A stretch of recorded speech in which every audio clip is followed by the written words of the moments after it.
I'm the dad of a 25-year-old young girl who I love very much. I've been able to have a good relationship with my daughter and I enjoy my time with her. But there's one thing about her that would give many people pause: she is a diagnosed sociopath. She exhibited odd, disturbing behavior at a young age, and after a serious incident of abuse towards her younger sister, I realized she needed professional help. Throughout her elementary years she struggled heavily, getting in lots of trouble in school for lying, cruelty, and all other types of misbehaviors. With an enormous amount of therapy and support, her bad behavior was minimized as she grew older. She received an ASPD diagnosis at 18, and I had suspected it for long prior. After her aggressive behavior was tamed, her following years were much more fruitful. She's law-abiding, has a decent job and a good education, and has many good friendships and admirers. Especially male admirers. She is very, very charming and adept at attracting guys and maintaining their interest. She uses that old dating guide, The Rules, like a Bible.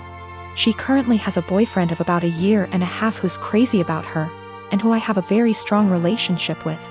We live in the same area and spend time together regularly. He is a great guy, very kind, funny and intelligent. But I doubt she loves him. We've had some very honest, in-depth discussions about her mental health since her diagnosis. And she's been open with me that she doesn't feel love or empathy towards anyone, even family.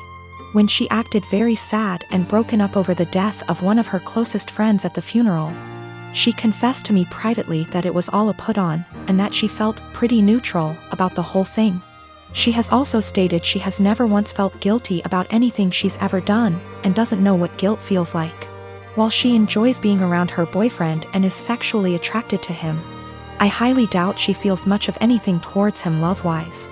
Her boyfriend, who might propose soon, has no idea about her diagnosis. And she's been very upfront with me that she has no plans to ever tell him, thinking it'll scare him away. I've made it clear to her that she needs to tell him the truth before they marry. That he has the right to know and consider it, or I will, to which she always responds, "I know you wouldn't dare." I really like and respect this young man, and would feel awful keeping this secret from him, and letting him walk into a marriage without this piece of knowledge. I'm not trying to sabotage my daughter's future. Maybe her boyfriend's love of her personality and other aspects is enough that it won't end the relationship. It's his decision to make, but he deserves all the facts. Someday he's bound to find out she's a bit off. It can't be kept a secret forever. So recently I found out my 15-year-old son, Jacob, pulled an incredibly cruel prank on one of the girls I'll call Ashley, that's in his friend group. I know this girl. She's been to our house and even attended Jacob's birthday party a month ago. She seemed incredibly sweet, if not a bit shy. So when my oldest son, Mark, he's 17, came to me and told me Jacob had asked Ashley out on a date as a prank, I was stunned. I of course asked how he could know this, hoping as any mother would that it wasn't true. But Mark showed me the family tablet we all use, but mostly my sons do, and it seems Jacob forgot to log out of his chatting app, Discord. I read the long series of messages between Jacob and his friends as they mocked Ashley all through this heartless prank. I was speechless. And that's not even getting into how he was talking, like he was some thug and not a 15-year-old living in a gated community. At first I couldn't figure out what to do, or how to proceed. I'll admit that I never once imagined either of my boys would be the type of person to do something like that. But there was no way in hell I was letting this go. So after a day of thought, I decided what was going to happen. First things first, he was grounded. For how long I'm not sure. Secondly, I'd gotten Jacob a bike for his birthday, but it hadn't arrived until the day previous, and I'd planned to give it to him when my parents came to visit, since they'd been unable to make his party. But instead of that, I showed him I knew about the prank and told him he was grounded. Then I made him carry the new bike out of my bedroom closet and to the car before driving to Ashley's house, him crying the whole way. I'd called her parents earlier and explained everything, and so once we got there I had him cart it to their front porch and ring the bell. Then in front of me, Ashley, her parents, and God, I had him give a sincere apology and gift her the bike. Even I apologized to her, saying I didn't raise my boy this way and what he did was unforgivable. I also called the parents of the other boys who were a part of this little stunt, and they all seemed rightfully horrified by their son's involvement. I felt I'd handled this all as best as I could, and my friends agreed. Though once my parents found out that I'd made Jacob give his birthday gift away, they said what I did went too far. I still feel like what I did was right, but having my parents more or less dogpile on me like this actually made me wonder if how I handled it was too extreme. I have 3 children, the oldest being 16M. For my birthday last week, my son went out and bought me this swinging hammock chair that I had been wanting for 2 years, and it cost him quite a bit of his saved money, which I fully intend to put back into his bank account so he can continue saving. He was so excited to see me open this gift and couldn't wait to help me set it up. I told him he shouldn't have, that it was a lot of money, and his response was, "You never get anything nice.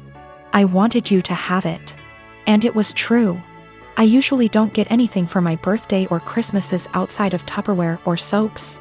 So it might sound stupid, but I have cherished this swing ever since he got it for me. Especially where I finally have something nice that's mine.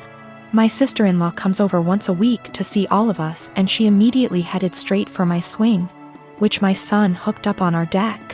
I told her to please not sit on it, and she said, "Is there a weight limit?" So I told her yes, 250 pounds, and I even showed her the box to confirm. She was not upset about this. She just said, "That's a bummer. They need to make something capable of holding us big girls." I simply agreed with her and went about my business. At this point, my husband shows up from work. When I went inside to grab us some drinks, her and my husband are talking on the porch, and not even 5 minutes later I hear a loud crash. I go out, and sure enough, she had sat in my swing, and the crochet netting around the hook snapped on one side, causing her to fall right on her ass. She is sitting there laughing, gets up and says, "I guess I need to learn to listen." So I lost it. As I said above, I literally never get anything nice. Never. This is the one thing that I had that was mine, and it didn't even take someone a freaking week before they ruined it for me. So I said, "I literally just told you not even 20 minutes ago that it would not hold you, and to please not sit in it." She makes some comment about usually the weight limit is a lie. I thought it would hold.